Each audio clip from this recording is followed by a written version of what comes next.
Picture this, Versailles. Glimmering, gold everywhere, fountains spouting champagne, not quite but close. Louis XIV, the Sun King, ruled it all. He loved grandeur. But even a Sun King gets lonely, eh? Enter stage left, the mistresses. Not just one, mind you, but a whole bevy.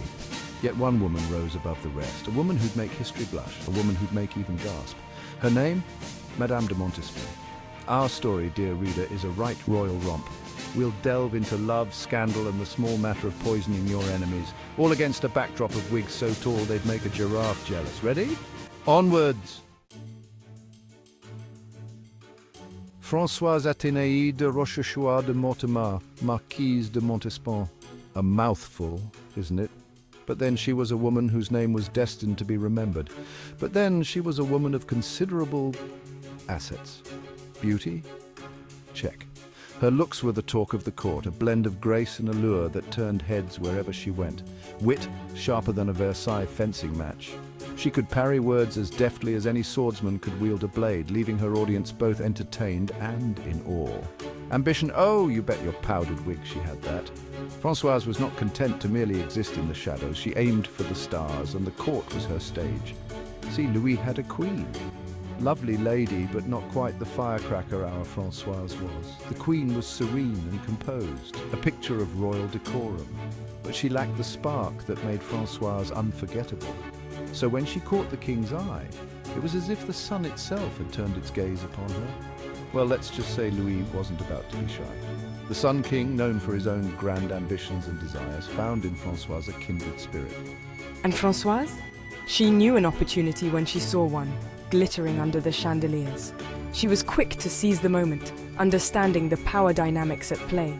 Thus began an affair for the ages. Their relationship would become the stuff of legend, a tale whispered in the corridors of power and beyond. It would shake the French court to its silk-stockinged core. The nobles watched with bated breath as the drama unfolded before their eyes. And it all started with a stolen glance, a whispered word, and perhaps a strategically dropped fan.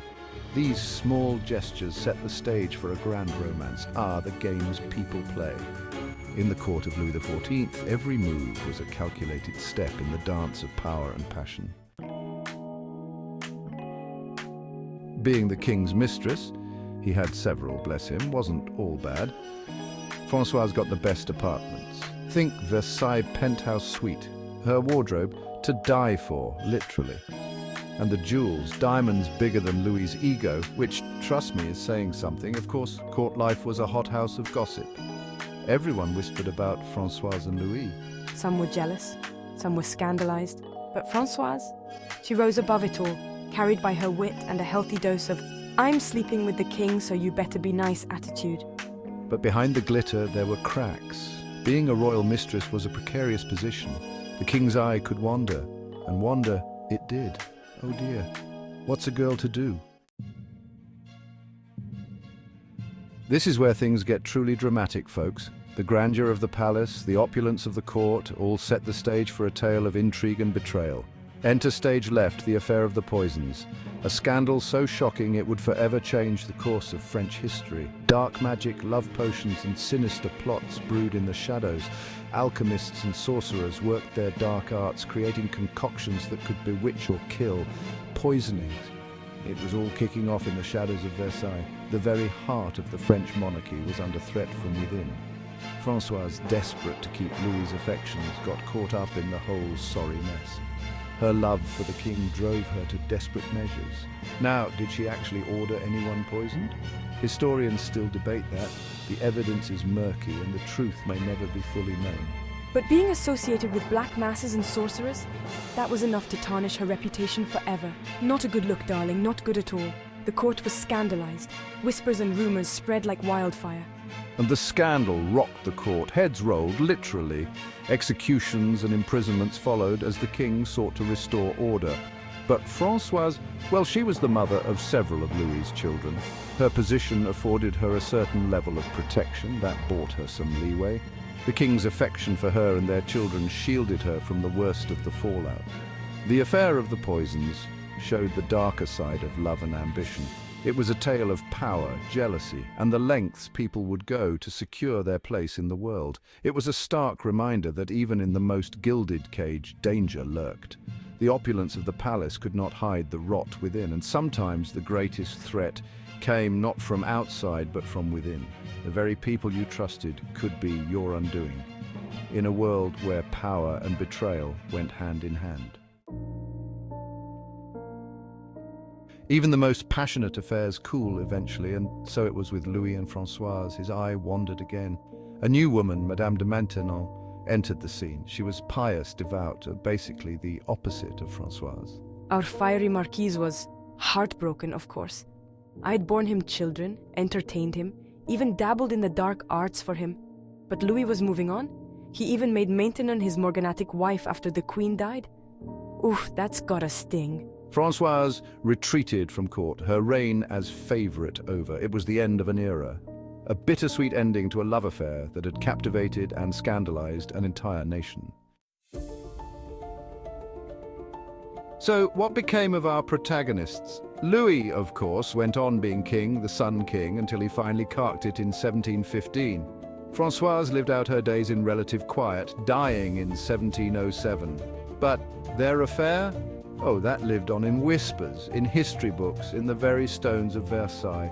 It taught us that love, power, and ambition make for a heady and often dangerous cocktail. The story of Louis XIV and Madame de Montespan is a cautionary tale, a reminder that even in the most glamorous courts, human passions burn bright and sometimes leave nothing but ashes in their wake. Françoise wasn't just a pretty face, you know. She was a trendsetter. During her reign as favourite, she practically dictated fashion. Ladies at court copied her hairstyles, her gowns, even her way of holding a fan. Talk about influence. And architecture? She had a hand in that too. Louis, smitten as he was, showered her with gifts, including grand apartments at Versailles. Françoise had exquisite taste, naturally, and her influence can still be seen in the palace's design today. So, next time you admire a portrait of a lady from Louis XIV's court, look closely. That elaborate hairstyle, that daringly cut gown. It might just be the Montespan effect. Don't let the diamonds and love affairs fool you, Françoise had a brain. She wasn't just a pretty face adorned with jewels. She was a woman of substance. She was intelligent, witty, and politically astute. Her sharp mind and quick wit made her a formidable presence in the court. She used her position to influence Louis, whispering in his ear, advancing the causes she believed in. Françoise was not just a passive consort, she was an active participant in the political machinations of the time. Now, how much influence she had is debatable. Some say she was the power behind the throne, while others argue her influence was more subtle. Louis wasn't exactly known for letting others dictate his policies. He was a king who liked to be in control. But even he couldn't ignore the persuasive power of Françoise. But there's no doubt Françoise made her presence felt in the halls of power. Her charm and intelligence made her a key player in the court's political landscape. She was a force to be reckoned with, both in the bedroom and beyond. Her influence extended far beyond her romantic entanglements. The story of Louis XV and Madame de Montespan isn't just about love and scandal.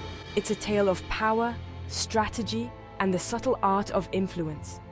It's also about the subtle ways in which women, even in a patriarchal society, could wield power and influence.